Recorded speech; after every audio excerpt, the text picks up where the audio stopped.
This call is now being recorded. Okay, so once again, good afternoon. So in the last lecture, we have started with the chapter that is shear stresses in the beams.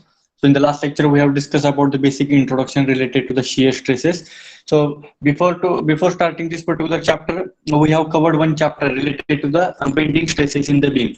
And in that, we have used one formula, that is M upon I is equal to sigma B upon Y is equal to E upon R. That is bending stress formula we have used for the bending stresses calculation. But what one assumption, important assumptions we have made, that is while calculating the bending stresses, the effect of shear is totally neglected.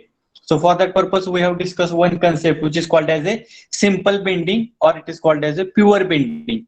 Simple bending or pure bending means the beam is subjected to the bending moment. If it is subjected to the bending stresses, at that time, effect of shear force, effect of shear stress, it will be totally neglected, or it is equal to 0. And based on the formula M upon I is equal to sigma upon Y, we have calculated the bending stresses. But what happens when the beam is subjected to the number of forces simultaneously? That may be simply supported beam, or it may be cantilever beam. But any beam, it is subjected to the number of forces simultaneously. That means simultaneously the beam is subjected to the point load, it is subjected to UDL, it is subjected to UVL, sometimes it is subjected to the couple. So like that, number of forces are applied on that particular beam, due to which the beam is subjected to the some amount of shear force. And in SFD and BMD chapter, we have calculated shear force at each and every point. That is shear force at point A, shear force at point B, shear force at point C, D, whatever the number of points are present in that particular beam. If the beam is subjected to the shear force, means the beam is subjected to the shear stress also. When beam is subjected to the number of forces, the bending of the beam is taking place, which is called as a bending moment.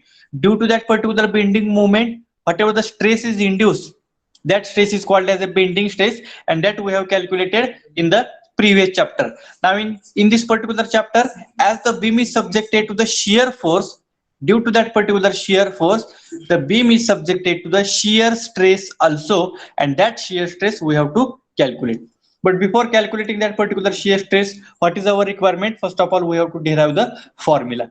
So in the last lecture, we have discussed all the basic points related to the shear stress calculation. So here, what is the figure is in front of you? So what are the problems we have solved for the bending stress calculation? Same problems we have to solve for the shear stress calculation. So here, if you go through this particular figure, in which that one I section is there and one T section is there, and in front of that I section, bending stress distribution diagram is there. In front of T section, again bending stress distribution diagram is there, where the bending stress is maximum at the top side and the bottom side.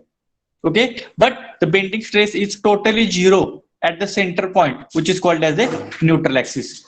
But if you go through the next figure, which is called as a shear stress distribution diagram, from this particular shear stress distribution diagram, I can easily say that the shear stress is 0 at the top portion and the bottom portion. Why? Because at the top side and the bottom side of the beam, very less shear area is there. If shear area is very less, then shear stress is also very less, means it is equal to 0.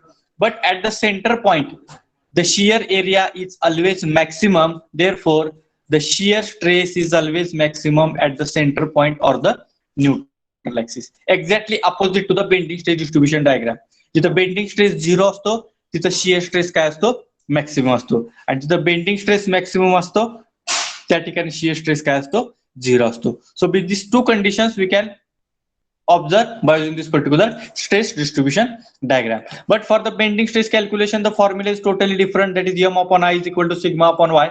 And for the shear stress calculation, again we have to derive that formula, and then we will solve the numericals. So now in the today's lecture, first of all, we will derive the derivation for the shear stress calculation, that is formula for the shear stress calculation, and then we will move for solving the numericals. So now the derivation or the expression of shear stresses in the beams.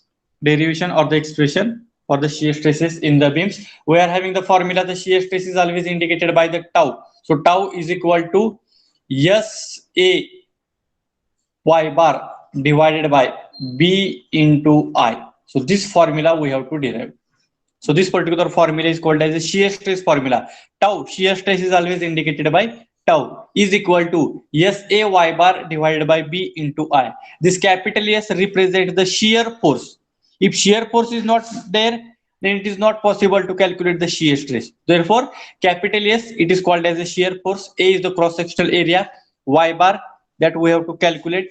B is called as a width of that particular section, and capital I is called as a moment of inertia. So this formula we have to derive. For this particular derivation, one figure we have considered. So one figure is in front of you. So this is the small portion of that particular beam. Let us consider this is the simply supported beam.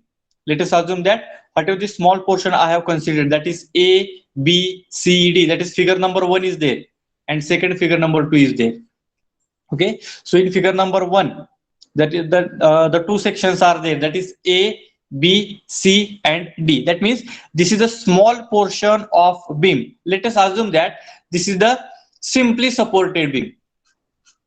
Okay, this is the simply supported beam. So in case of a simply supported beam, above the neutral axis, your portion is subjected to the compression, and below the neutral axis, your portion or the section is subjected to tension. That we have discussed in case of a bending stress calculation. So same conditions are there for the shear stress calculation, but in order to derive that particular derivation, the small portion of the simply supported beam is considered, that is section A, B, C, and D in the figure number 1. So if you look at to the figure number 1, that is one section is there, A, B, C, D, having length dx. So at the bottom side, the length is given. The section A, B, C, D having length dx, which is shown in this particular figure, and this particular small portion is subjected to the UDL. So you can see at the top portion of that particular beam, the UDL is applied.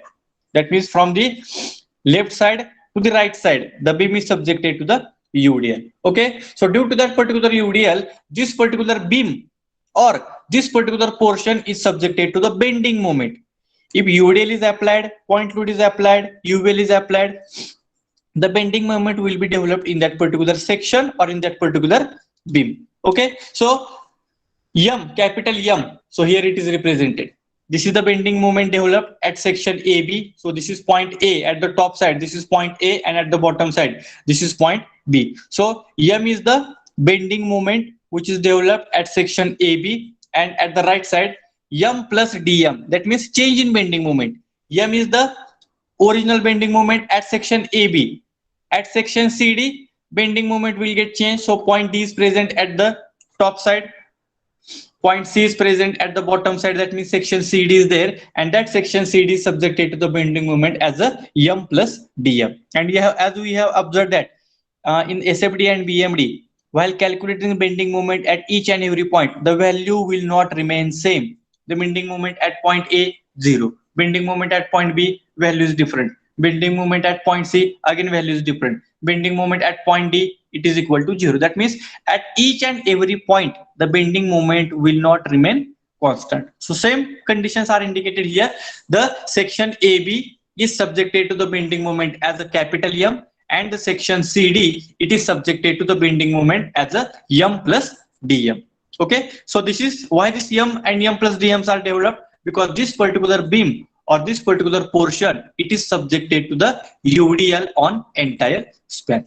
Then at the center point above the neutral axis, one layer is considered, that is layer EF. One layer is there, you can see in the figure, that is one horizontal layer is there, layer EF, at a distance y from the neutral axis. The position of this particular layer EF is at y from the neutral axis. You can observe in the second figure also. In the second figure also, one more figure is there, that is one layer is there having the cross-sectional area dA. Okay, and one layer is there which is indicated by this particular hatching line, and their distance from the neutral axis as a capital Y. Okay, so this is the overall construction of this particular small portion of the particular beam or the small portion of the simply supported beam. Okay, now let us consider that. Let us consider whatever things we have explained just now. Let us consider that, that is capital M is equal to bending moment at section AB at the left side. Then M plus DM, this is bending moment at section CD, that is right side of the beam. Similarly, capital F is the shear force. Capital F is the shear force on section AB, and F plus DF is equal to shear force on section CD.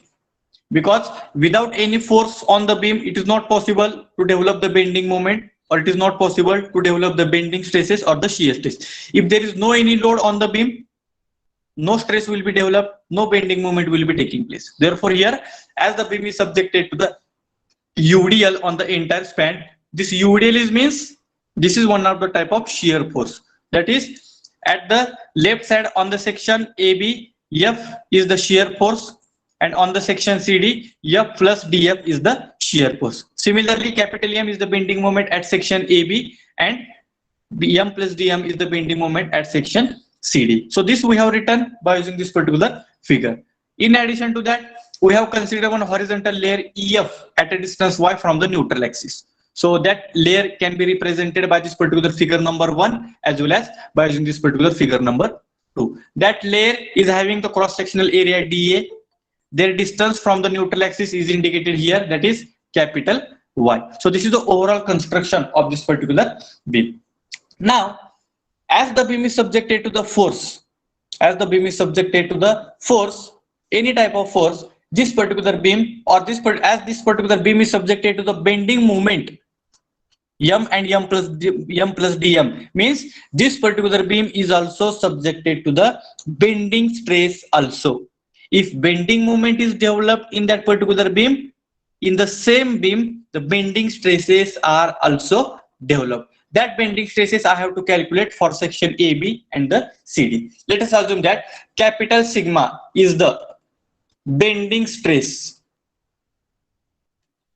Capital sigma is the bending stress on AB, and sigma plus d sigma is equal to bending stress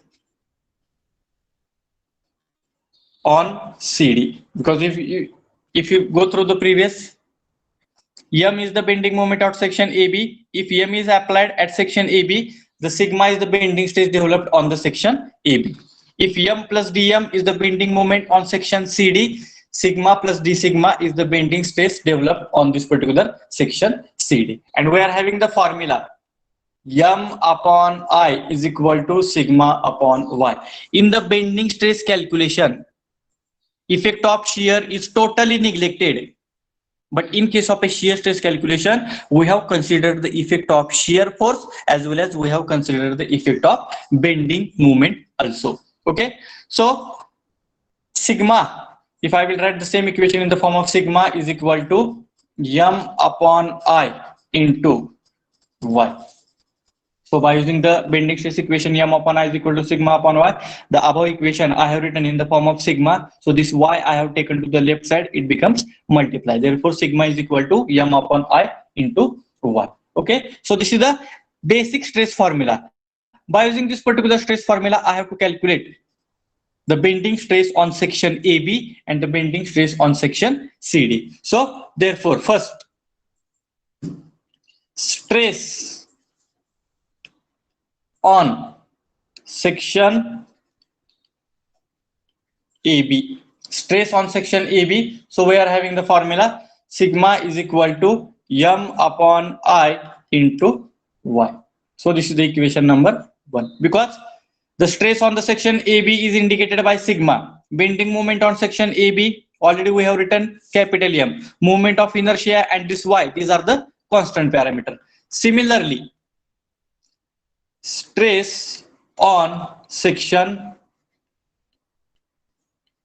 CD. So what is the stress on section CD? Here I have written sigma plus d sigma. Sigma plus d sigma. This is the stress. What is the bending moment on the section CD? M plus dm divided by Y into I. This is the second equation. So by using the bending stress formula, I have written or I have calculated the bending stress induced for the section AB and the bending stress induced for the section CD. For AB, sigma represents the bending stress and bending moment is represented by capital M. But for section CD, the bending stress is represented by sigma plus d sigma, and their bending moment is represented by M plus dm. This capital I and capital Y, it will be same for section AB and for section CD. Okay, so these are the stresses we have calculated. Now by using this particular stresses, I can calculate the forces also. I can calculate the force also. So next, again, forces on section AB. Force on section AB. So I will write F of AB is equal to, we know that force is equal to stress on AB into area, because we are having the formula sigma is equal to P upon A. Therefore, P is equal to sigma into A. If stress is given to you and we are having the cross-sectional area, so stress into area, it is called as a force. So same equation I am writing here, force on section AB, therefore F of AB is equal to stress on AB into area. So stress already we have calculated as equation number 1. So F of AB is equal to M upon I into Y into their cross-sectional area will be considered as a dA. Okay, where it is written from equation 1, that is force is equal to stress into area. Then by using the same, that is force on section CD. So again, F of CD is equal to stress on CD into area. So F of CD is equal to stress on section CD, already we have calculated M plus dm, M plus dm divided by I into Y into cross-sectional area dA as it is, that is from equation 2.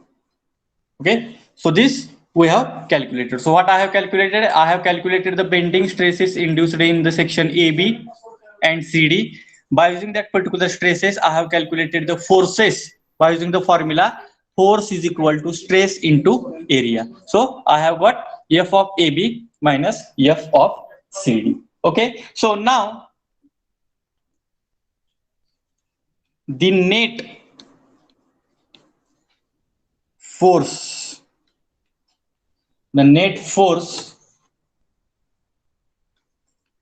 on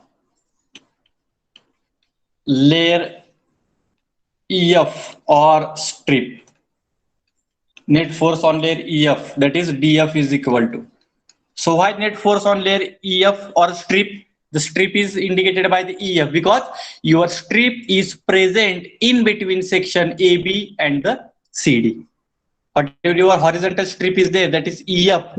That strip is present in between section AB and the CD. And if I have to calculate the force on this particular strip EF, so for that particular calculation, I have to consider the force induced in the section AB and the force induced in the section CD. So that's why if I have to calculate the layer forces on this particular layer EF, initially I have to calculate the force induced on the section AB and the force induced on the section CD. Therefore, here I am calculating the net force on the layer EF, which is also called as a strip, that is capital DF is equal to F of CD minus F of AB. Why F of CD? Because on the section CD, whatever the force is induced, that force is maximum as compared to the force induced on the section AB.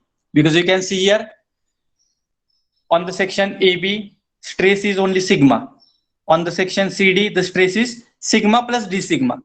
on the section AB bending moment is only capital M, and on the section CD bending moment is M plus dm. Therefore, the force induced on the section CD is more than force induced on the section AB. Therefore, dF is equal to F of CD minus F of AB. So this subtraction I have made here because I have to calculate the net force. What is the exact force induced on this particular layer EF? So what I will do the subtraction. So dF is equal to F of CD. Just now we have calculated, that is M plus dm divided by I into Y into dA minus in bracket M upon I into Y into dA. Okay, so this step I have written. Now from this particular above equation, some of the constant terms are there. Some of the constant terms are there. Which are the constant terms? You can see here. Here Y into dA is there. Here also Y into dA is there. Then here also capital I is present. Here also capital I is present. But here M plus dm is there. So here only M is there. So only I can take the constant parameter as a Y into dA divided by I. So let's see. So Y into dA divided by I. And in bracket, the term is remaining here, M plus dm as it is, and this minus M as it is. So here once again, capital M, sorry, plus M minus M, it will get cancelled. So remaining terms only, that is dF is equal to Y into dA divided by I into plus dm. Only remaining term is the plus df. So same equation I will write in the form of df is equal to dm upon I into Y into dA. So this is the net balanced force, net force which is induced on that particular strip or layer EF. So what I have done, we have calculated the stresses on section AB and section CD. By using the stresses and by using the cross-sectional area, I have calculated the forces on section AB and CD. Why these forces are important? Because I have to calculate the exact force on the layer EF or on the strip, because your layer EF is present in between section AB and the CD, and always the force induced on the section CD is maximum than the force induced on the section AB. Therefore, dF is equal to F of CD minus F of AB. So I have put the equation, whatever the terms, constant terms are there, that I have taken outside the bracket. Then this capital plus M minus M, it will get cancelled, only it becomes dm. And then by using this, I have written this equation, that is dF is equal to dm upon I into Y into dA. Then after that, integrate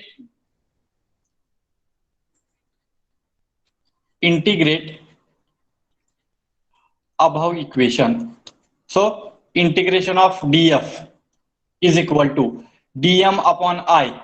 These are the constant parameter. Integration of Y into D. Okay. So integration of df, it is capital F. This is the constant parameter. Dm upon I. Integration of Y, it becomes Y bar. Integration of dA, it becomes capital A. That means capital F represents the total force or exact force induced on the layer EF or exact force induced on the strip. That is capital F is equal to dm upon I into Y bar into A. So this is the equation number 3. So this force indicates the force induced on the strip. But what is our requirement? We have to calculate the stress. This force represents the shear force. But if this capital F is there, this is called as a shear force induced on that particular strip. And the strip is one of the part of that particular beam. Therefore, I can say that this capital F represents the shear force induced on the strip or shear force induced on the layer EF or the shear force induced on the simply supported beam. Now shear force is calculated, but what is our requirement? We have to calculate the shear stress. We have to calculate the shear stress. So for that purpose, this is the figure number 3. So whatever the figure number 3 is there at the left side. So if you go through this particular figure, that is one block is there. This is the block number 1, and at the top side, the block number 2, that 2 plates are there. Okay, these 2 plates I have kept on each other. So here at the right side, this capital F is there. You can see here. This is capital F, which is called as a shear force, and always the shear force is always parallel to the cross-sectional area. So you can see here at the bottom side, hatching lines are there. So this is the cross-sectional area, and for this particular cross-sectional area, this F is parallel because this is the top plate, and at the bottom side, bottom plate is there, and these 2 plates are rubbing on each other. They are slides on each other, means this capital F is parallel to the cross-sectional area. If this capital F is parallel to the cross-sectional area, then this force is called as a shear force. This is not a tensile force. This is not a compressive force.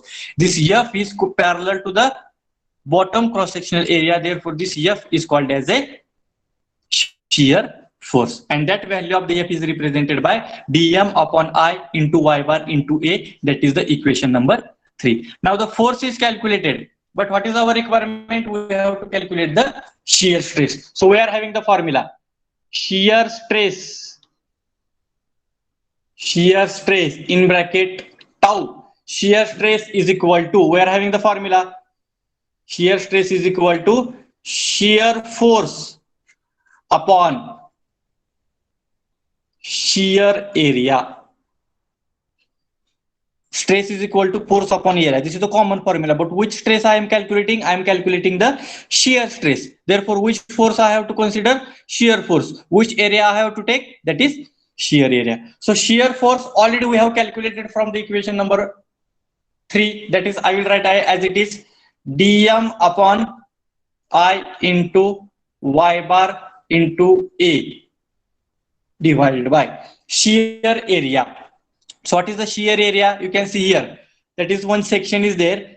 Their horizontal distance is represented by dx, and their width is represented by small b. Their width is represented by small b, and this is the section. Then what is the cross sectional area? That is your b into dx.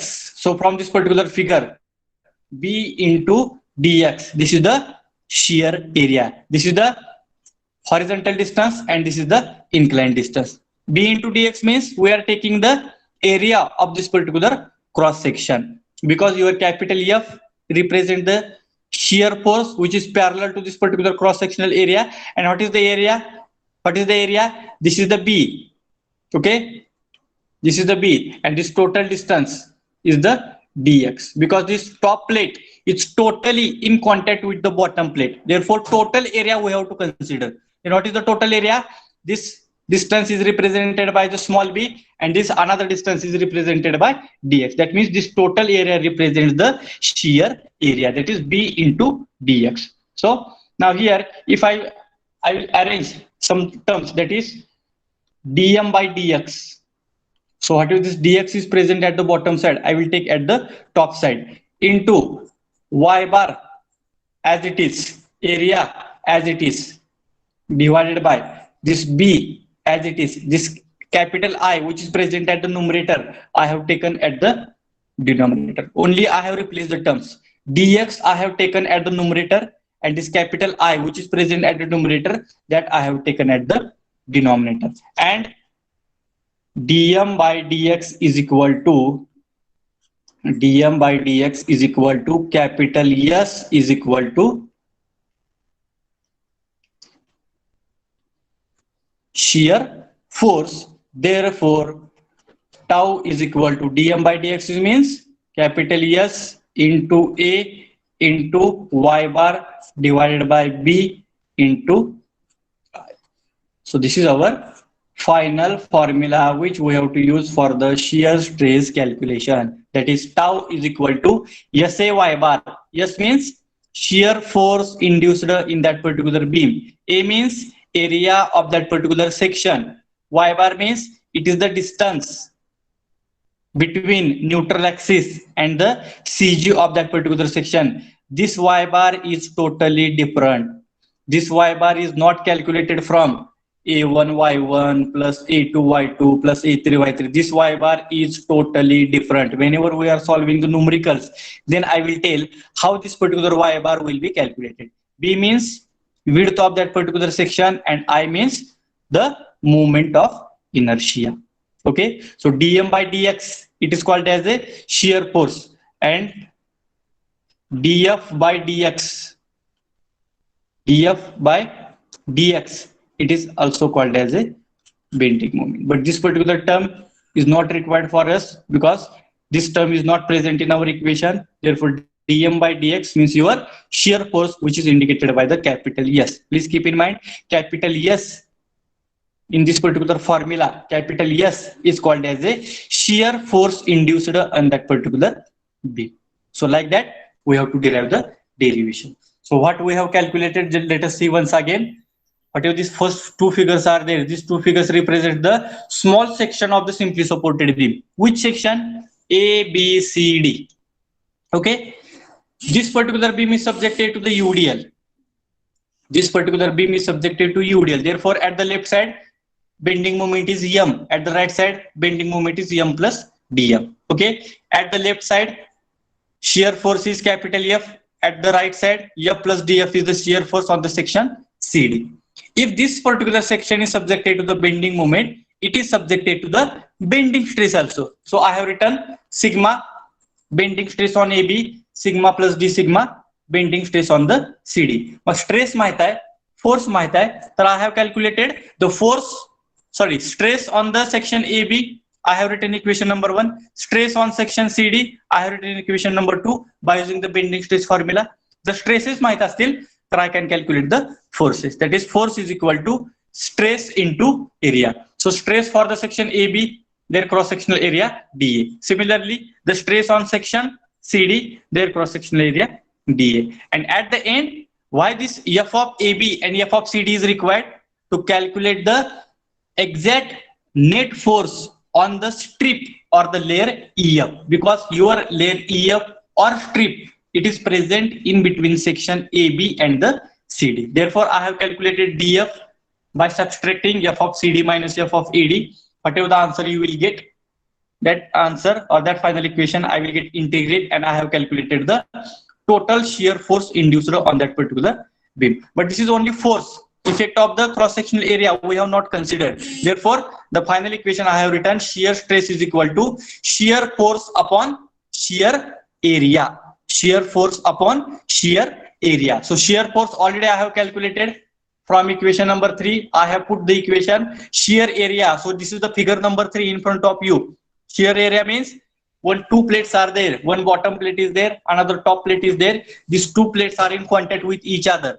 Means this capital F is parallel to the cross-sectional area. So total area we have to consider. Therefore, this B is the horizontal distance, dx is the inclined distance. So B into dx, it represents the total shear area. कारण त्या दोन्ही पण plate ह्या B च्या आणि dx च्या पण काय म्हणजे कॉन्टॅक्ट मध्ये. Therefore, total shear area is represented by using this particular figure number 3 as a B into dx. So shear area is equal to B into dx.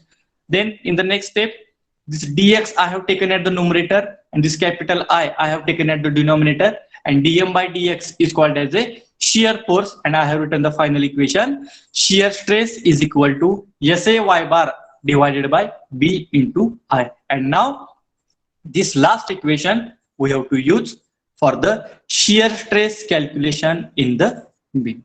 So this is the derivation or the expression for the shear stress formula. Okay, so this is the derivation. Yes, have you understood this particular derivation? Very simple step-by-step procedure we have calculated. Initially we have calculated bending moment, then we have calculated bending stress. By using the stresses we have calculated forces. पर दोन्हीचं subtraction केलं, त्या स्ट्रिपवरचा force काढला, ते equation integrate केलं, आपल्याला common force मिळाला. मग force मिळाला असेल तर त्या फोर्सला शेअर एरियानं जर आपण डिवाइड केलं तर तुम्हाला काय मिळतोय, शियर स्ट्रेस मिळते. मग ज्या काय टर्म माहिती आपण लिहिले न्यूमरेटर आणि डिनोमिनेटरला, and finally we have written the equation. So this is the shear stress formula for the shear stress calculation. Yes, have you understood this particular derivation part?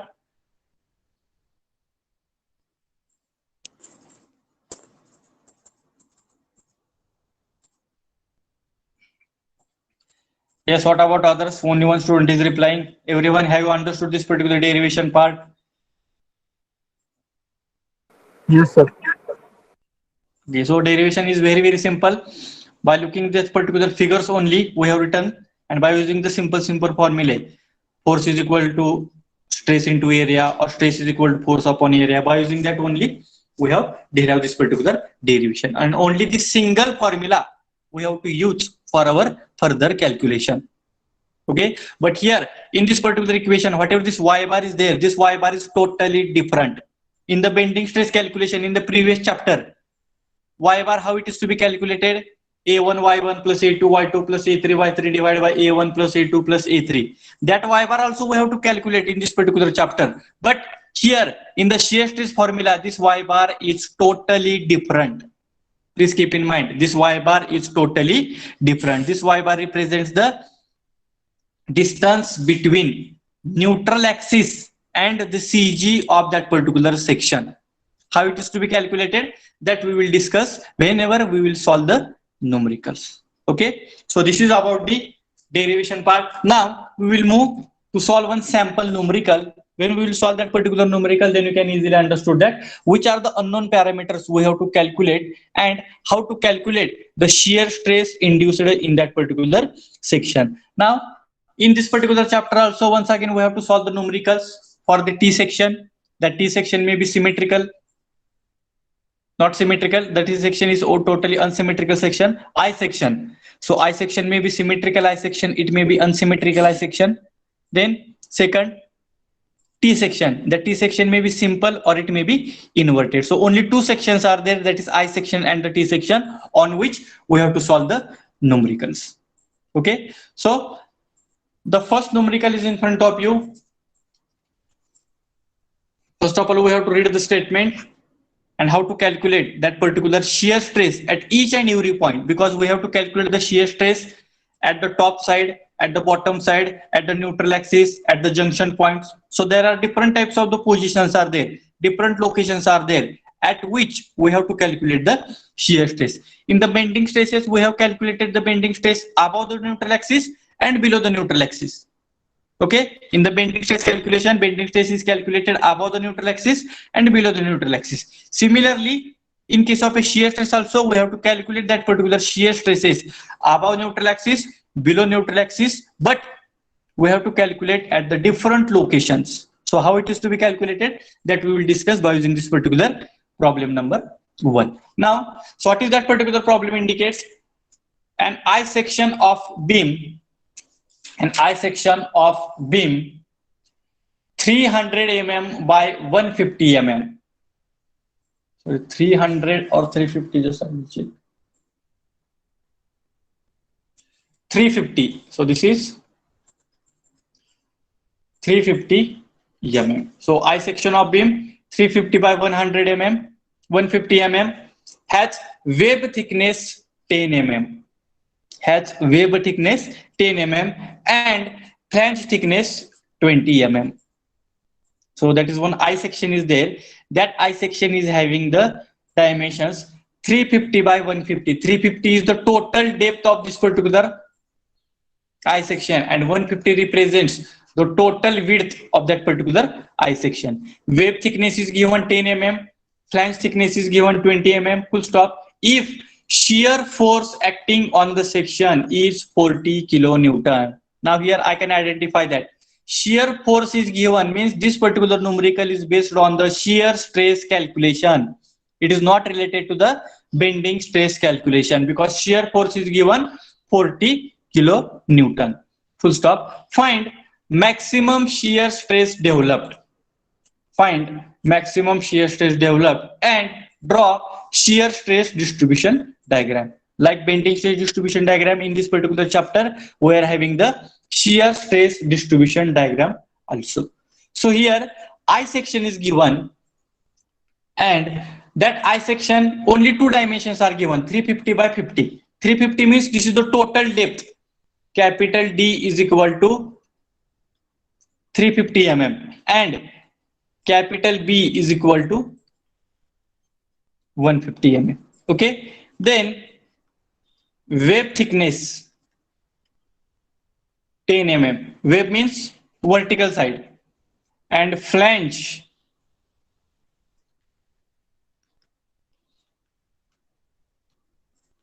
20 mm. Okay, then shear force, which is indicated by capital S. Capital S is equal to 40 kilonewton is equal to 40 into 10 raised to 3 Newton. Okay, and we have to calculate the shear stresses or find the maximum shear stress. That means tau max we have to calculate. Let us assume that tau max, and we have to draw the stress distribution diagram. Okay, so we are having the formula tau is equal to SA y bar divided by B into R. Here I also we have to calculate. I represent the total moment of inertia of that particular I section. So how I is to be calculated? In the last chapter we have discussed for the symmetrical I section how the I should be calculated. For unsymmetrical I section how I will be calculated. For the T section it may be inverted or it may be simple. How the moment of inertia will be calculated. So one by one we will calculate that. Now first of all we have to draw the figure I section. So let us see here.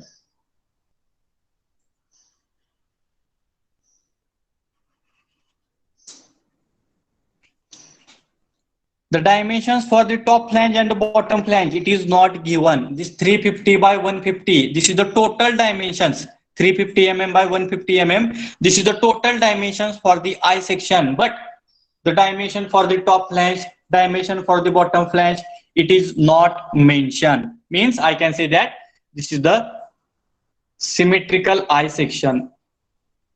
That means dimensions of the top flange and the bottom flange are same. Okay, so this is the symmetrical I section. So their horizontal B, it is 150 mm. Similarly, at the top side, this is 150 mm. Total depth is given 350. This is the total depth 350 mm.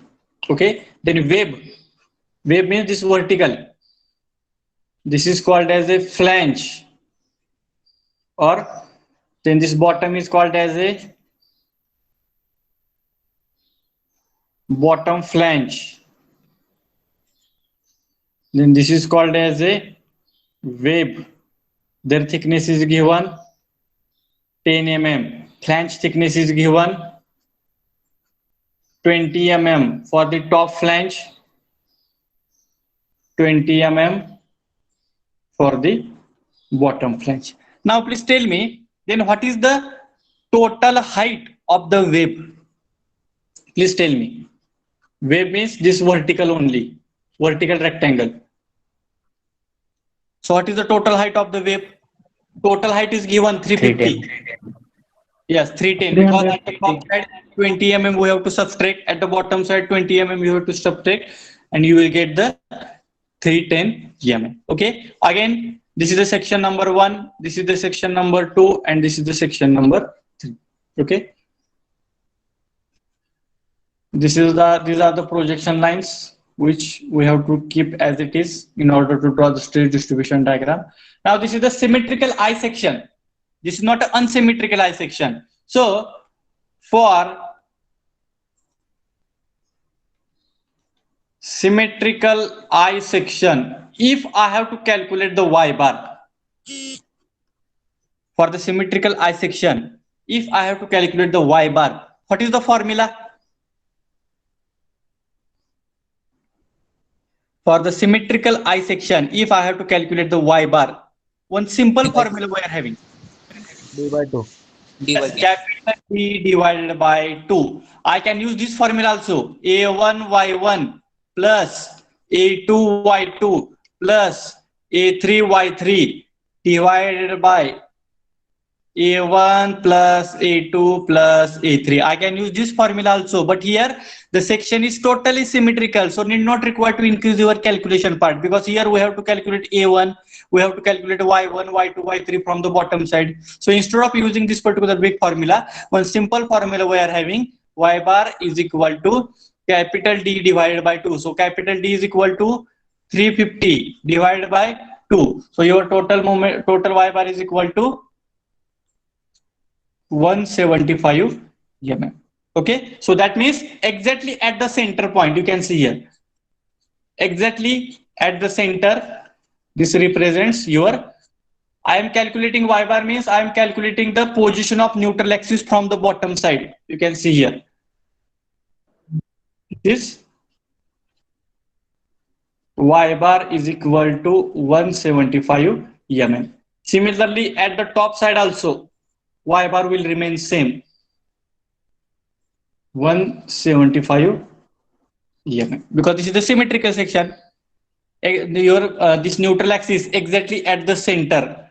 Your neutral axis exactly at the center. Therefore, above neutral axis, Y bar is 175 mm. Below neutral axis, your Y bar is again 175 mm. Then, if I have to calculate moment of inertia, capital I is equal to Ixx is equal to, we are having the formula for the symmetrical I section. Let us see, capital BD cube divided by 12 minus capital B into small b into small d cube divided by 12. So this is the formula we are having. Capital B means total width of this particular I section. Total width of this particular I section. What is the total width of the I section?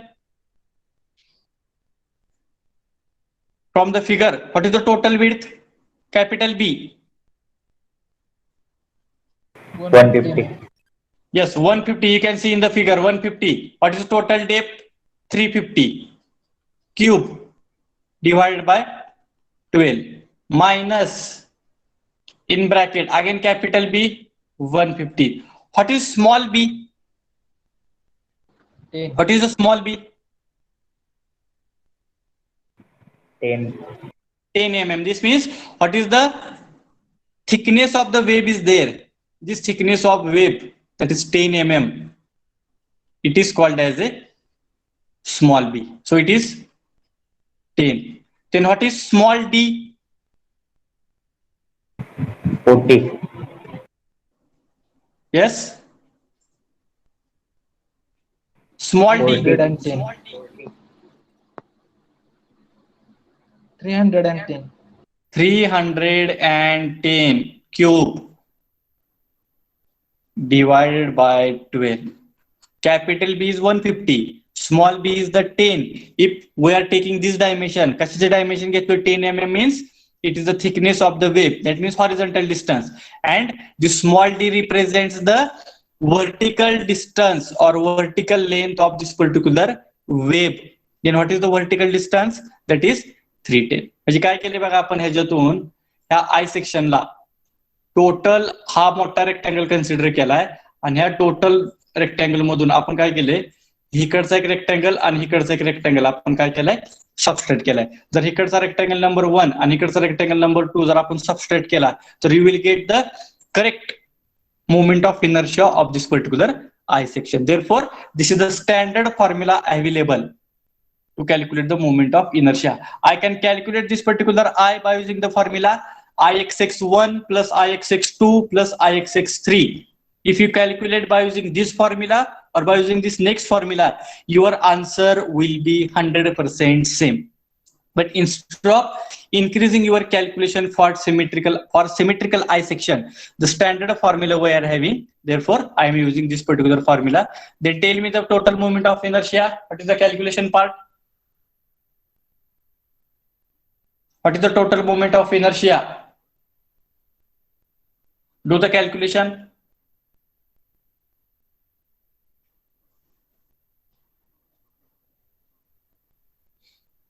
Capital BD cube by 12 minus capital B minus small b into small d cube divided by 12. Small b means width of the and small d, 188.39. yes, 188.39 into 10 raised to 6. 188.39 into 10 raised to 6 raised to.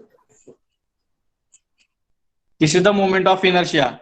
Please check others, please check your answer, represent your answer in the chat box. What is the total moment of inertia? 188.39, 188.37. Yes, 188.37 maximum times you will get 188.37. It depends upon the number of digits, whatever we are considering. Yes, 188.39, 188.37 into 10 raised to 6. Both answers will be accepted. So we'll take common as 137. Many of you got the answer 188.37 into 10 raised to 6. Please do the calculation. Standard formula we are having for symmetrical eye section. Here your calculation part becomes less. Instead of using the big formulas, by using the simple two formulas, you will get the answer. Okay. Now y bar is calculated, means position of neutral axis we have represented. Moment of inertia we have calculated. Now next part is very important. Now let us see. First, we have to calculate the shear stresses now. Now first, shear stress. Shear stress in upper flange. Shear stress in upper flange. So we are having the formula. I will write tau 1 is equal to SAY bar divided by B into I. Okay, SAY bar divided by B into I. This is the shear stress in the upper flange. What is the upper flange is there? This is the upper flange. That is section number 3. This is the upper flange. I have to calculate the shear stress induced in upper flange. So shear force, already it is given constant parameter 40 into 10 raised to 3. Now please tell me, what is the cross-sectional area of the upper flange? What is the cross-sectional area of the upper flange? 150 into 20 plus. Yes, cross-sectional area. That is 150 into 20 mm. One rectangle is there. Upper flange means one top rectangle is there. Their horizontal distance 150. Vertical distance 20 mm. Therefore, 150 to 20. This is the cross-sectional area of the upper flange. Into. Now here y bar, don't take this 175 mm as the y bar. This y bar is totally different, which is used to represent the position of neutral axis. Here you can see we have represented 175 mm from the top side, 175 mm from the bottom side. This is the y bar which represents the position of neutral axis, but in the shear stress formula this y bar is totally different.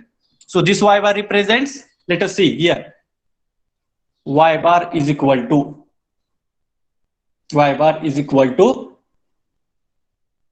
distance between neutral axis and CG of that particular section.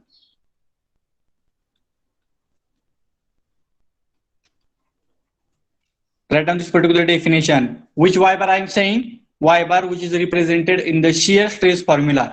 Don't take this y bar as this 175 mm. This y bar is totally different, and the y bar represented in the shear stress formula, it is totally different. So this y bar means distance between neutral axis and CG of that particular section. Now I am calculating the shear stress for the top flange or the upper flange. The CG of that particular upper flange means the center point. Okay, so there CG exactly at the center point. मग ह्या CG मधला अपर फ्लॅंजचा CG आणि ह्या neutral axis मधला distance म्हणजेच तुमचा काय असणार आहे, y बार असणार. टेल मी द व्हॅल्यू काय असणार आहे. I am calculating 165. upper flange CG. 165. Yes, 165. How it is calculated? total height is there 175 mm. From this 175 mm, if I will subtract 10 from this particular 175 mm, if I will subtract the 10 mm, because thickness of this particular flange is 20 mm. CG हा बरोबर सेंटरला आहे, म्हणजे 10 mm वरच्या बाजूला 10 mm खालच्या बाजूला, पण वरचं 10 mm आपल्याला काय करावं लागणार आहे, कमी करावं लागणार आहे. म्हणजे ह्या न्यूट्रल ऍक्सिस मधला आणि ह्या अपर फ्लॅंजचा CG मधला डिस्टन्स म्हणजे तुमचा काय झाला 165 mm. So here I will write 165 divided by what is the width of this particular upper flange 150 and I 188.37 into 10 raised to 6. Tell me the value of tau 1. Do the calculations. Tell me the value of tau 1. SA y bar I am calculating for upper flange. So all the dimensions I have taken for the upper flange only. Their area 150 into 20. Their y bar means CG of that particular section 1 up to the neutral axis 165 mm. Upper flange B म्हणजे काय width आहे किती आहे 150 mm and moment of inertia it will remain constant. Now please tell me the value of tau 1.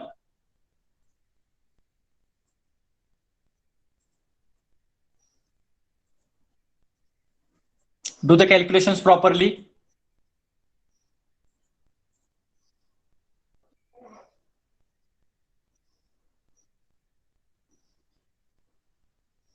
Take the y bar definition also. 0.700. 0.700 Newton per mm square. So this is the tau 1. Tau 1 represents the shear stress induced in upper flange only. This value you will get for upper flange, only for the upper flange. Take this particular y bar definition. This y bar definition is very important. The previous y bar and this y bar is totally different. So don't take this previous y bar for your further calculation. Therefore, this definition is very important. Distance between neutral axis and CG of that particular section. कुठल्या सेक्शनला काढताय तुम्ही, अपर फ्लॅंजला काढत असेल तर अपर फ्लॅंजचा CG बघा, bottom फ्लॅंजला काढत असेल तर bottom फ्लॅंजचा CG बघा. So like that, accordingly, we have to represent that particular distance on the figure. So please calculate the tau 1 shear stress induced in upper flange.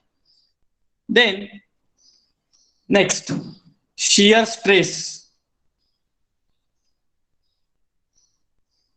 Shear stress at junction. Shear stress at junction of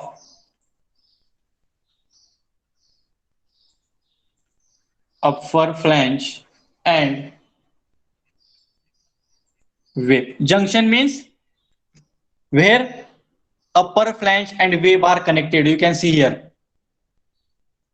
This is called as the junction. So whatever one ellipse I have represented, junction means where your upper flange and wave are connected to each other. That particular portion is called as a junction. And now I have to calculate the shear stress induced at this particular junction point. So here we are having the formula tau 2 is equal to tau 1 into, this is the direct formula we are having, width of flange upon width of wave. So this is the formula. If I have to calculate the shear stress at the junction point, so tau 2 is equal to tau 1. Already we have calculated 0.700 into width of flange, means which flange we have to consider, upper flange only, because we are calculating the junction point which is present at the top side, that is junction of the upper flange and the wave. Then what is the width of this particular upper flange? 150 mm. What is the width of this particular wave? 10 mm. So you will get tau 2 is equal to, tell me the answer.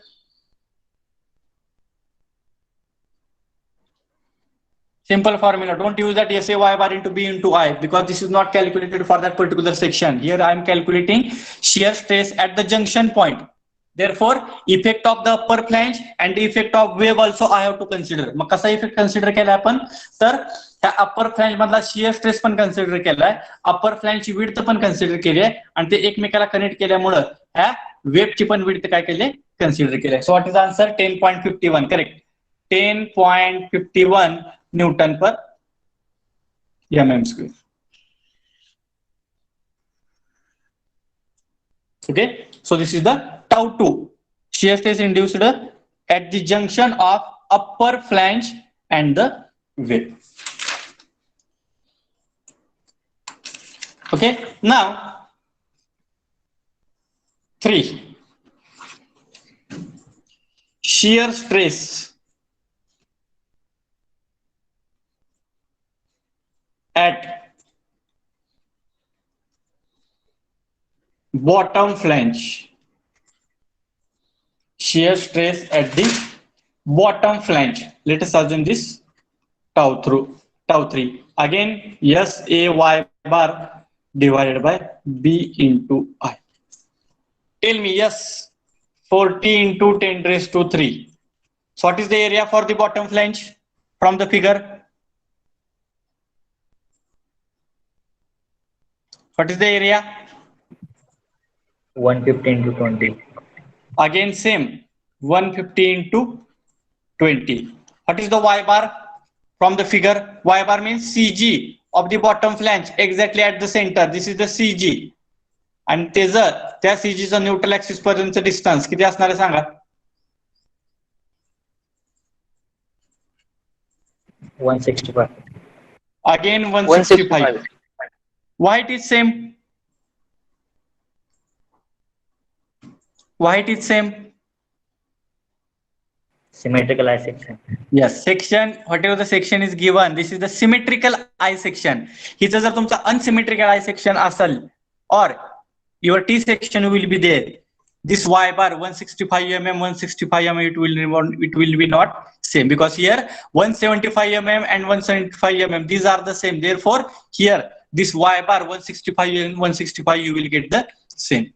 Therefore, 165 divided by, again width of the bottom flange 150, 188.37 into 10 raised to 6. So tau 3 also you will get same, that is 0.700 Newton per mm square.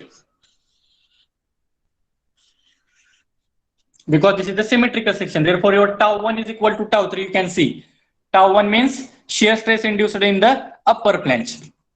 Tau 3 means shear stress induced in the bottom flange. Their dimensions are same, therefore you will get the answer same. Then tau 4, shear stress at junction of bottom flange and web. So again I am calculating tau 4 is equal to tau 3 into width of flange means bottom flange divided by width of web. So therefore tau 4 is equal to 0.700 into width of bottom flange, again 150, width of web 10 mm. So you will get tau 4 is equal to 10.51 Newton per mm square. So again your tau 2 is equal to tau 4 because section is symmetrical. So tau 2 value is again 10.51 Newton per mm square and tau 4 value again you will get the same, that is 10.51 Newton per mm square because this is the symmetrical eye section. The dimensions for the upper flange and the dimensions for the bottom flange are same. Therefore, you will get the similar answer. And now the next point is very important, that is fifth. This calculation part is very important, that is shear stress at neutral axis. So while calculating the shear stress at neutral axis, we have to consider the portion which is above the neutral axis or the below the neutral axis. Now, if I have to calculate the shear stress at neutral axis चा वरचा तर portion consider करा किंवा खालचा तरी portion consider करा. Now please tell me, if I will consider the portion above the neutral axis, which section I will get? If I will consider the portion of I section above the neutral axis, which section I will get? T. If I will consider the bottom portion, which section I will get? Top portion above the neutral axis, you will get the T section. Below the neutral axis, again Inverted T section. Inverted T section, or we can consider the T section. That means while calculating the shear stress at a neutral axis, either we have to consider the top portion of the neutral axis or the bottom portion of the neutral axis. Any section we can consider. Okay, but in this particular figure or in this particular symmetrical I section, I will consider above the neutral axis, you will get the one T section. Below the neutral axis, again you will get the T section. So I will consider the top portion, and that dimensions I will write here. So before that, whatever the portion is present above the neutral axis, that section first of all we have to draw here.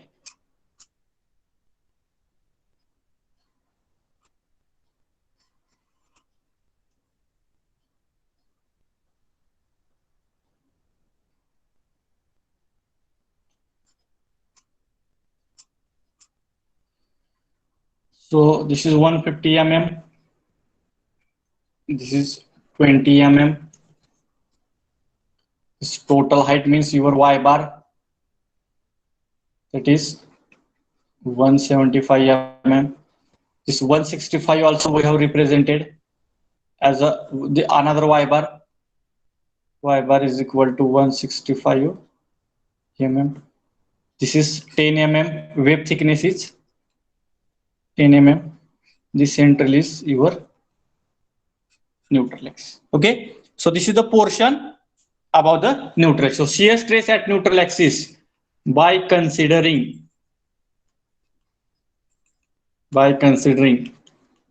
portion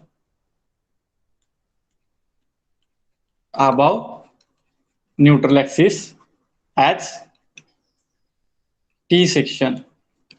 Okay, so again I am using the formula tau max, because at the center point the shear stress is always maximum, therefore I will write the tau max, or I can write tau 5. Okay, yes, a y bar divided by b into I. Okay, so this is the formula. So yes, it will be common, 40 into 10 raised to 3.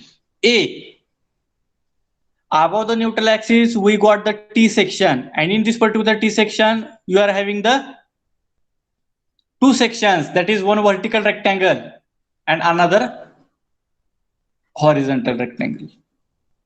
Okay, above the neutral axis means you will get the T section, means one vertical rectangle is there, another horizontal rectangle is there. Then y bar for this particular section number 1, y bar for this particular section number 2, that also we have to calculate. Tau max, shear stress is always maximum at the neutral axis. Shear stress is always maximum at the neutral axis. Then which B I have to consider here? Please tell me. Whether B I have to take as a 150 mm or B I have to take as a 10 mm.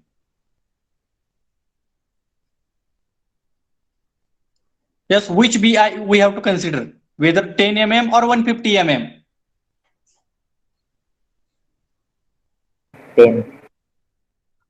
10 mm, because your neutral axis, you can see here, the neutral axis is present in horizontal, and at this particular neutral axis, what is the width? At this particular neutral axis, what is the width of this particular wave? That is 10 mm, because this 150 mm is not in contact with the neutral axis. This 150 mm is not in contact with the neutral axis, but this particular 10 mm dimension, it is in contact with the neutral axis. Therefore, while calculating the maximum shear stress at the neutral axis, always take this B as a thickness of this particular wave. Okay, now yes, single formula, A into y bar, but above the neutral axis you got the T section, therefore we have to take the effect of this particular horizontal rectangle as well as vertical rectangle. So in that case, how to calculate? Let us see here. A into y bar is equal to A1 Y1 bar plus A2 Y2 bar. Tell me, what is the value of A1? A1 means section number 1. So what is the area of the section number 1? Their vertical distance we have to calculate. So what is the vertical distance? Total height आहे 175 mm. 175 मधून किती subtract करावं लागणार आहे आपल्याला?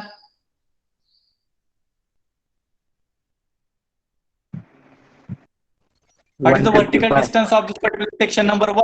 20. Yes? 155. 155 because total height is 175. 175 मधून आपण हे 20 mm जर सबट्रॅक्ट केलं तर you will get 155 mm. Okay, आणि त्याचा CG पॉइंट म्हणजे हा झाला तुमचा Y2 बार आणि हा पहिला काढलेला आहे तो Y1 bar. So A1 means area of section number 1 is 155 into 10 into Y1 bar. Y1 as per the new definition. Y1 bar represents the distance between neutral axis and CG of section number 1.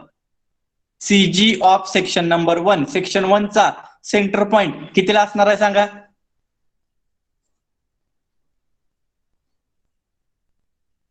Section 1 चा CG point कितीला असणार आहे? 155 divided by 2. Yes, what is the 77.5. Yes? 155 divided by 2. 77.5. 77.5 means total height is 155 divided by 2. This is very important. This is for the section number 1 plus for section 2 म्हणजे horizontal rectangle त्याचा area किती आहे? 150 into 20. Then for the section number 2 their CG is exactly at the horizontal line, center line I have represented, and त्या CG मधला आणि neutral axis मधला distance म्हणजे काय आहे तुमचा 165 means your Y1 bar, that is 165. So like that we have to calculate whenever I am calculating the shear stress at the neutral axis. In the previous calculation, while calculating the shear stress in upper flange, I have taken only effect of upper flange. While calculating the shear stress in the bottom flange, I have taken the dimensions of only for the bottom flange. But while calculating the shear stress at neutral axis, I have to take portion of above the neutral axis or below the neutral axis. मग ह्या example मध्ये तुम्ही वरचा जरी portion घेतला किंवा खालचा जरी portion घेतला, जर तुम्हाला एक T सेक्शन मिळतोय, T section means you will get the two section, one horizontal rectangle, one vertical rectangle. Therefore, whatever AY bar I am calculating, that AY bar means A1 Y1 bar plus A2 Y2 bar. But here Y1 bar and Y2 bar both are having the same definition. It represents the distance between neutral axis and CG of that particular section. Mug section 1 चा CG म्हणजे काय झाला? Vertical rectangle चा CG point काय असणार आहे? 150 divided by 2 म्हणजे तो झाला Y1 bar. आणि हॉरिझॉन्टल रेक्टँगलचा CG पॉइंट काय झाला? म्हणजे त्याचे सेंटर लाईन आणि न्यूट्रल ऍक्सिस मधलं डिस्टन्स म्हणजे काय असणार आहे? 165. Now to please tell me total AY bar by doing the addition. What is the total AY bar? A1 Y1 bar plus A2 Y2 bar. So what is the total?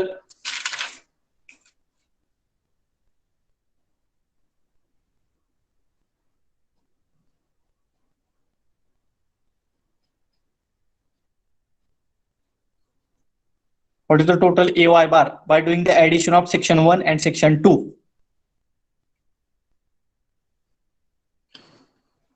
The dimensions we have taken from the figure. What is the total AY bar?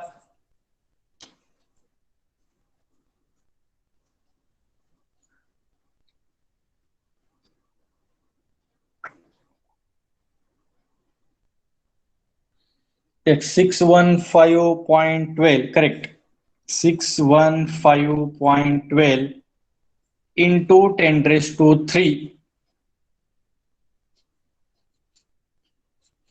This is the AY bar. Now put that particular values as it is. Tau max is equal to, so S is equal to 40 into 10 raised to 3. This combination already we have calculated AY bar, so need not required to put again value of A and Y bar. This combination means 615.12 into 10 raised to 3. divided by B. Which B I have to take? About the neutral axis, because I am calculating the shear stress at neutral axis, and at neutral axis, what is the width of that particular section? That is 10 mm. So 10 into 188.37 into 10 raised to 6, and tell me the value of tau max. Tell me the value of tau max. How much it is there? And compare this particular tau max value with tau 1, tau 2, tau 3, and tau 4, whether it is maximum or not. Tell me the value of tau max.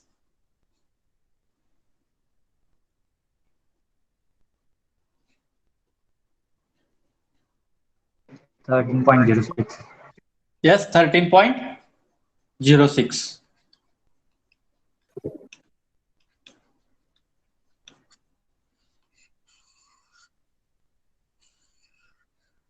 Yes, 13.06. If I will compare this particular 13.06 with previous values, your tau 1 value is 0.700 Newton per mm square. That is, it is very less. Tau 2 is equal to 10.51. Again, it is very less. Tau 3, again 0.700, it is less.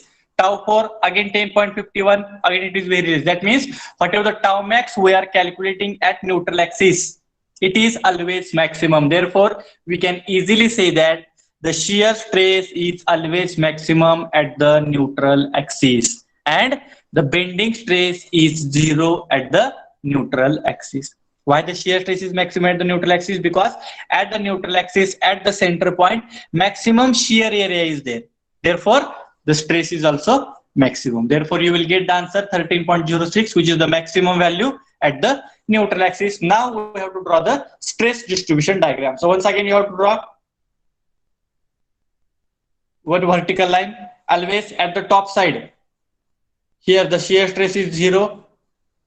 Shear stress is 0. We have calculated the shear stress at the upper flange and lower flange also. Therefore, their projections also we have to take here.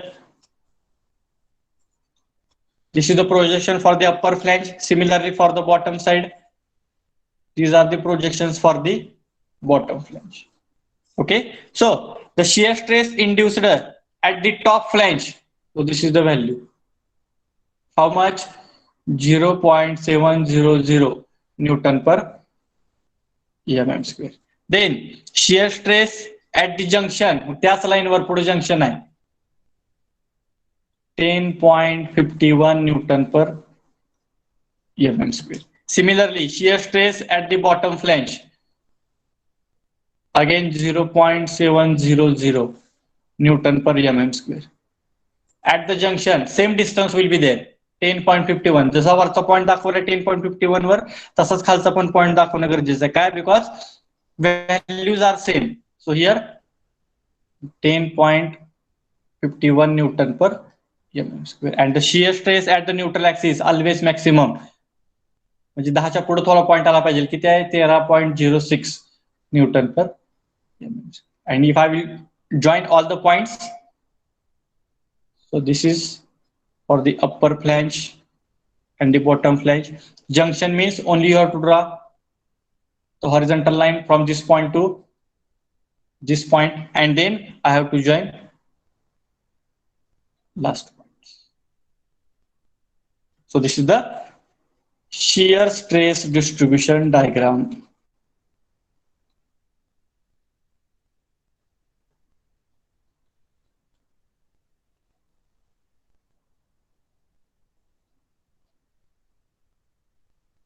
This is the shear stress distribution diagram for the I section, and from this particular shear stress distribution diagram, I can easily say that the shear stress is 0 at the top side and it is 0 at the bottom side. But at the center point, you can see here, this is the maximum shear stress point. So therefore, always the shear stress is maximum at the neutral axis or at the center point, and it is 0 at the top portion and the bottom portion of that particular beam or the section. So like that, we have to draw the shear stress distribution diagram. So 5 values we have calculated for the I section.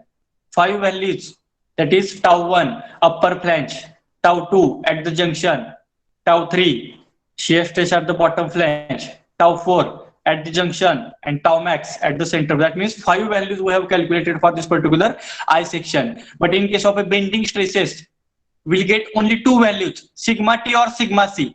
Sigma T and sigma C, it is called as a bending stresses.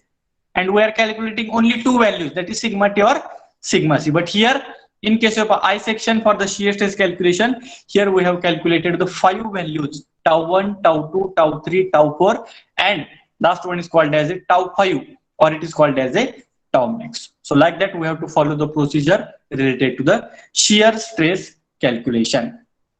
Okay, so this is related to the first problem based on the shear stress calculation for the I section. Okay, procedure is same. First of all, we have to calculate the y bar, then moment of inertia, then we have to use the formula shear stress is equal to SC y bar divided by B into I. If I section is given, it may be symmetrical, it may be unsymmetrical. First shear stress at the upper flange, then second shear stress at the junction, third shear stress at the bottom flange. जो जरी तो symmetrical असेल किंवा unsymmetrical असेल. Fourth shear stress again at the junction, and the last tau max at the neutral axis. But in case of a T section, for the T section, there is only one flange. It may be present at the top side, or sometimes it is present at the bottom side if the inverted T section is given. So in case of a T section, you will get only 3 shear stresses. One is shear stress in the top flange. एकच T section ला फक्त एकच flange असते. Let us consider top flange, then at the junction, and then at the neutral axis. आणि bottom side ला तर flange नाहीच, म्हणजे तिथे shear stress काय असणार आहे? 0 असणार आहे. And based on that, we will solve the next problem related to the T section. Okay, this is related to the T section. So read the statement carefully. Very simple problem is there. Let us see. The shear force acting on the section is 150 kilonewton. Shear force means capital S. It is given 150 kilonewton. Full stop. The section of beam is T section of dimensions 100 mm by 100 mm by 20 mm shown in the figure. 100 mm by 100 mm by 20 mm as shown in the figure. Full stop. The moment of inertia about the neutral axis is 314.221 into 10 raised to 4 mm raised to 4. Direct moment inertia value, capital I value is directly given. So need not required to calculate Ixx1 plus Ixx2. So this calculation is not required because in the statement itself, the moment of inertia is equal to capital I is equal to 314.221 into 10 raised to 4. Directly it is given. Full stop. Calculate shear stress at neutral axis and at the junction of the wave and the flange. Calculate the shear stress at the neutral axis at the junction of wave and flange. Here the shear stress at the flange is not mentioned. It is not means it is not required to calculate. You have to calculate the shear stress at each and every point. I section दिला असेल तर त्याच्या upper फ्लॅंजला पण काढा, bottom फ्लॅंजला पण काढा, दोन्हीच्या जंक्शनला पण काढा आणि सेंटरला पण काढा. In case of a T section, we have to calculate the shear stress at the flange, at the junction of flange and wave, and at the neutral axis also. So like that, this is the second statement which is related to the T section. So the figure is given. So I will draw the figure. Let us see.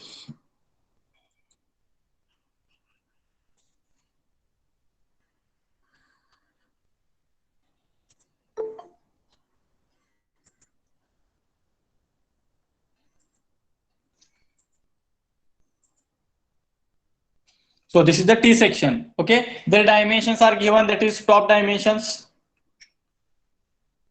100 mm, 100 mm by 100 mm. That means capital B into capital D. It is given. This is also total height of the I section 100 mm. 20 mm. 20 mm means thickness of the flange and thickness of the wave. It is also 20 mm. Then we have to calculate the height of this particular vertical rectangle also. So total height is given 100. From this particular 100, if I will subtract the 20 mm, you will get the 80 mm as the height of this vertical rectangle, that is section number 1 and the section number 2. So like that figure is given. So I will take this particular projections as it is. The T section is not symmetrical about the x-axis. The T section is not symmetrical about the x-axis. Before that, we will write down all the given parameters. Okay, given capital S is equal to 150 kilonewton. It is 150 into 10 raised to 3 Newton. Okay, then we have to moment of inertia, capital Mi is equal to 314.221 into 10 raised to 4 mm raised to 4. Okay, and we have to calculate the shear stress at neutral axis, means tau max. Always keep in mind. And we have to calculate the shear stress at the junction point, means I have to calculate tau 1 also I have to calculate, and tau 2 also I have to calculate. Along with I have to draw the stress distribution diagram. Okay, so now this is the T section.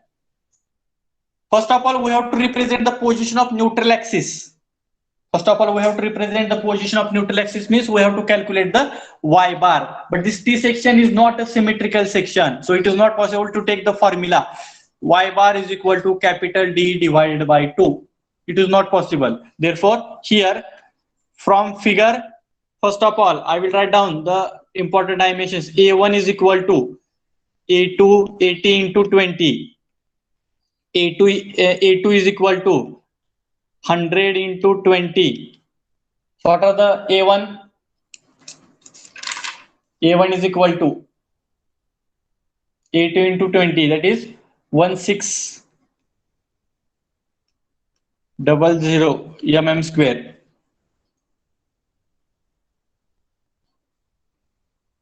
Similarly, calculate Y1. Here also calculate Y2. So area A1 we have calculated, A2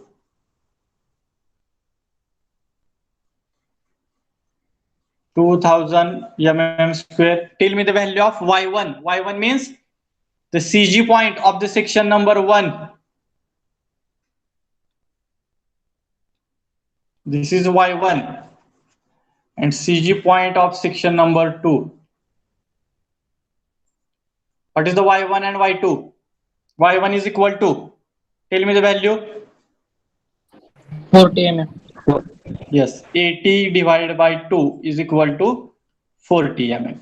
Y2 is equal to, bottom side distance I have to take as it is. 80 plus 10.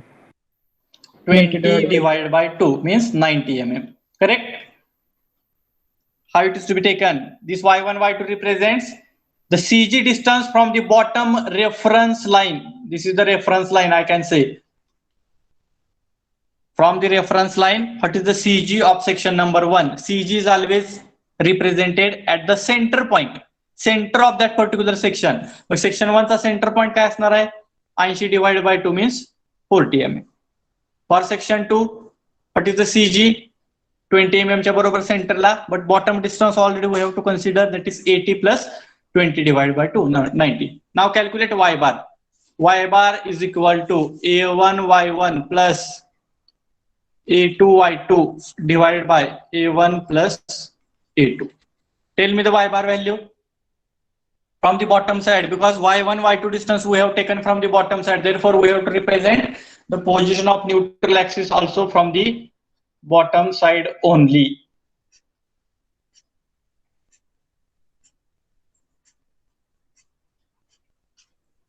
Okay, so this is the position of neutral axis, means I have to calculate y bar, and at the top side also another y bar is there, but these two y bars are not same because this is not symmetrical section.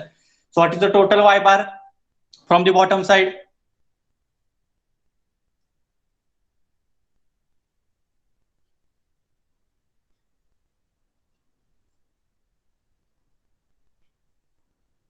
A1 Y1 plus A2 Y2 divided by A1 plus A2. Put all the values A1 A2. Yes, 67.77. Correct. 67.77 mm. So this is the Y bar from the bottom side, because Y1 Y2 distances we have taken from the bottom side. Therefore 67.77 mm. Another Y bar from the top side. So total height we are having 100 minus 67.77. Then what is the remaining Y bar above the neutral axis? Do the subtraction.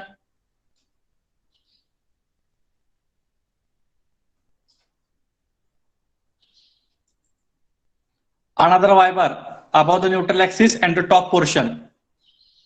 Yes, what is the Y bar? Another Y bar. 100 minus 67.7.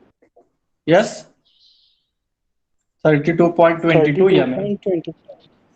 Yes, 32.25 mm. So represent both the Y bars on the figure. Whatever I have represented. 67.77 below the neutral axis at the bottom side. 32.22 mm above the neutral axis and the top portion. So now Y bar is calculated. Moment of inertia, capital I is equal to Ix61 plus Ix62. This formula we have to use. But here in the statement, the I value is directly given. So need not require to focus on the I calculation part. So directly I will go for the shear stress calculation. So shear stress in upper flange. So you just give the name. This is the upper flange. Bottom flange is not present because this is the T section. So shear stress in the upper flange. So we are having the formula tau1 is equal to SA Y bar divided by B into A. Okay. Therefore, tau1 is equal to S is equal to 150 into 10 raised to 3. Upper flange. What is the area of the upper flange? 100 into 20 into Y bar. Here Y bar definition is totally different. Y bar means distance between neutral axis and CG of the upper flange. Tell me. Distance between neutral axis and CG of the upper flange. Upper flange चा CG तर already आपण locate केला, एक centre line draw केली आहे. त्या centre line पासून neutral axis पर्यंतचं distance. Tell me.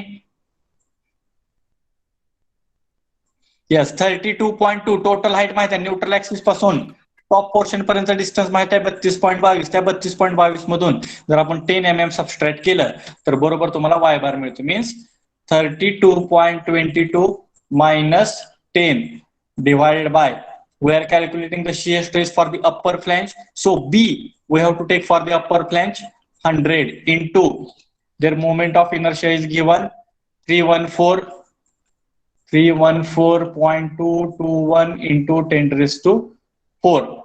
Tell me the value of tau1. Do the calculations and tell me the value of tau1. How to take Y bar? Here Y bar definition is totally different. Don't take the previous Y bar 67.77 or 32.22. So this Y bar from the shear stress formula it will be totally different. So it represents the distance between CG and neutral axis. And to 32.22 it we have used for the calculation purpose. 32.22 minus 10. So represent that particular distance on the figure also. Here Y bar is equal to 22.22 mm. What is the tau1? 21.21. Yes. 21.21. 21.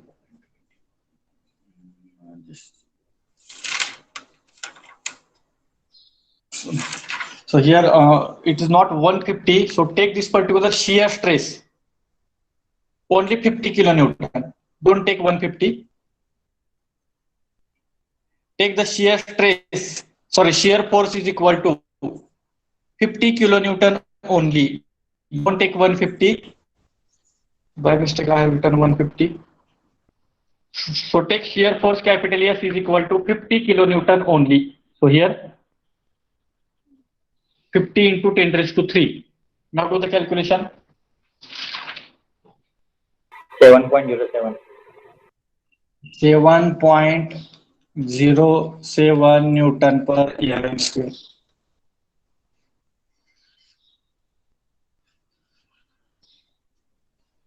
Yes, do the calculations. Take the shear force value as of 50 kilonewton only instead of 150. Then second, shear stress at junction of upper flange and web. Yes, I have to calculate tau 2 is equal to tau 1 into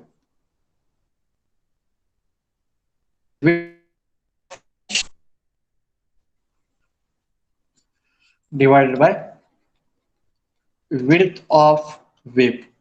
So tau 1 already we have calculated 7.07. Width of flange is given 100. Width of wave is given means thickness of the wave, that is 20.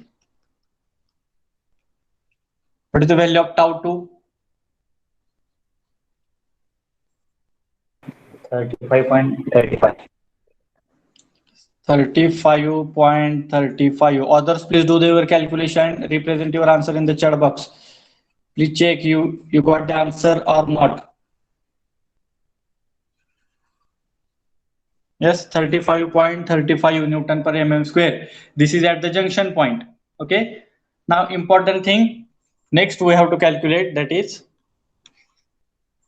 shear stress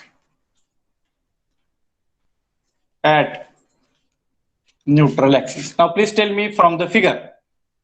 Above the neutral axis, which section you will get? Above the neutral axis, which section you will get? T.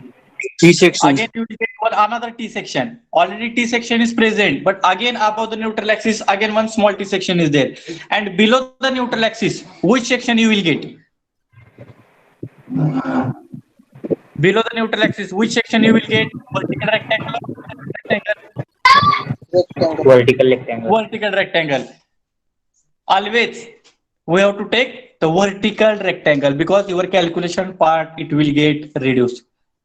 If you will take the portion above the neutral axis, you will get the two sections, section number 1, section number 2. But if I will take the portion below the neutral axis, I will get only one vertical rectangle because your calculation part will get reduced. Therefore, shear stress at neutral axis in bracket, I can write tau max by considering. You can calculate the maximum shear stress by considering above the neutral axis or below the neutral axis. Your answer will be same. In case of a I section, it may be symmetrical, it may be unsymmetrical. In case of a I section, above neutral axis, you will get the T section. Below neutral axis also, you will get the T section. So any section we can consider. But in case of a T section, for this particular T section, simple T section, above neutral axis, again you will get the small t. And below neutral axis, you will get the vertical rectangle. So by considering above portion or below portion, if you calculate the tau max, your both answers will be same. But in case of a T section, only consider for this particular numerical, consider the bottom section because you will get only vertical rectangle. By considering portion below neutral axis. Take this particular important note also. Now I will draw the neutral axis. Separate figure also you have to draw here. So this is the vertical rectangle. Their thickness is 20 mm. Their one y bar already we have calculated 67.77 mm. Their CG point exactly at the center. So this is the another y bar. Okay, so this is the below neutral axis. Again, I am using the formula tau max is equal to S A y bar divided by B into I. So yes, 15 to 10 raised to 3. What is the area of the vertical rectangle? What is the area? B into D. So B is equal to 20. D is equal to 67.77 into y bar. As per the definition, y bar represent the distance between neutral axis. So here, this is the neutral axis, distance between neutral axis and CG of this particular section. So whatever the vertical rectangle we have considered, there CG is present at the center. Then what is the CG distance? That is 67.77 divided by 2. So what is the answer? 67.77 divided by 2. 33.88. 33.88 mm divided by, while calculating the neutral axis, at the neutral axis, what is the value of B? At the neutral axis, what is the value of B? 20 mm. 20 mm means this is the width. Here already it is represented. Neutral ऍक्सिसला तुमचा B काय असणार आहे? त्या वेबची thickness असणार आहे, means 20 into 314.221 into 10⁴. Then you will get the tau max. Tell me the answer. Tau max value at the neutral axis. Draw this particular figure in your notebook. Write down the sentence like shear stress at neutral axis, that is tau max, by considering the portion below neutral axis. Then draw this particular separate figure, the portion which is present below the neutral axis. Represent all the important dimensions on the figure. Yes, 36.54. 36.54 Newton per mm square. If I will compare this particular tau max value with the previous answer, you will get 7.07, which is very less. 35.35, again it is very less. Means I can directly say that whatever the shear stress I have calculated at neutral axis, that shear stress is maximum. That means therefore it is called as a tau max, that is 36.54 Newton per mm square. Therefore, while calculating the shear stress at neutral axis, draw this particular figure. Whatever portion we are considering for the calculation purpose, tau max calculation purpose, draw the separate figure here. Represent all the important dimensions. Calculate the y bar distance properly, distance between CG of that particular section and the neutral axis. Don't take that previous y bars as it is for further calculation. Okay, now tau 1, you can see here. In case of a T section, you will get only 3 shear stress values: tau 1, tau 2, and tau max. But in case of a I section, you will get the 5 values. It may be symmetrical I section, it may be unsymmetrical. You will get the 5 values: tau 1, tau 2, tau 3, tau 4, and the tau max. But in case of a T section, it may be simple T section, it may be inverted T section. You will get only 3 shear stress values. Now, by using these particular values here, we have to draw the shear stress distribution diagram. So again, at the top side, shear stress is totally 0. At the bottom side, shear stress is totally 0. Then shear stress induced in upper flange, 7.07 Newton per mm square. At the junction point, on the same line, another point is there, 35.35 Newton per mm square junction point. And at the neutral axis, it is maximum, 36.54 Newton per mm square. That is tau max. And if I will join these particular points, so this is one curvature part, then horizontal line, then up to the neutral axis, again curve, and another this bottom side, only you have to draw the inclined line, because there is no any shear stress induced below the neutral axis.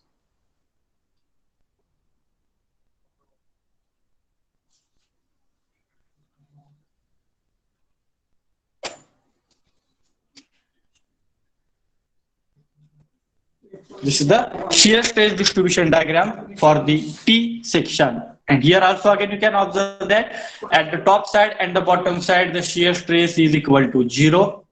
Somewhat shear stress induced at the upper flange, then at the junction, but at the center point, center means neutral axis point, at the neutral axis the shear stress is always maximum. So like that we have to solve the numerical for the T section. So what is the procedure we have followed for the symmetrical I section for the previous problem? Same procedure we have utilized here. Y bar we have calculated, but moment of inertia we have not calculated because their value directly given in the statement. Remaining procedure is same. Shear stress in the upper flange, then at the junction, and the how to calculate the tau max at the neutral axis, either considering the portion above the neutral axis, either considering the portion below the neutral axis. Any portion we can consider, you will get the same answer like 36.54 Newton per mm square. So this is related to the shear stress calculation for the T section. Yes. Have you understood this particular second problem and the first problem? Anybody is having any problem? Important thing is related to the Y bar calculation. Representing the neutral axis means that previous Y bar is there. But in this particular formula, whatever Y bar we are using, this Y bar is totally different. Their definition is distance between neutral axis and CG of that particular section. ज्या सेक्शनला तुम्ही shear stress काढत असताय त्या सेक्शनच्या CG and neutral axis मधला distance म्हणजे Y bar, which is represented in the shear stress formula. Okay, so yes, have I understood this particular two numericals related to the shear stress calculation for the I section and the T section?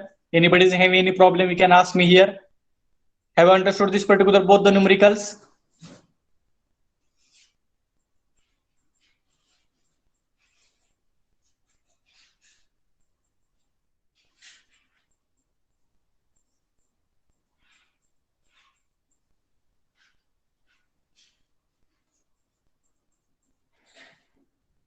Yes, what about others? Only 2-3 students are replying.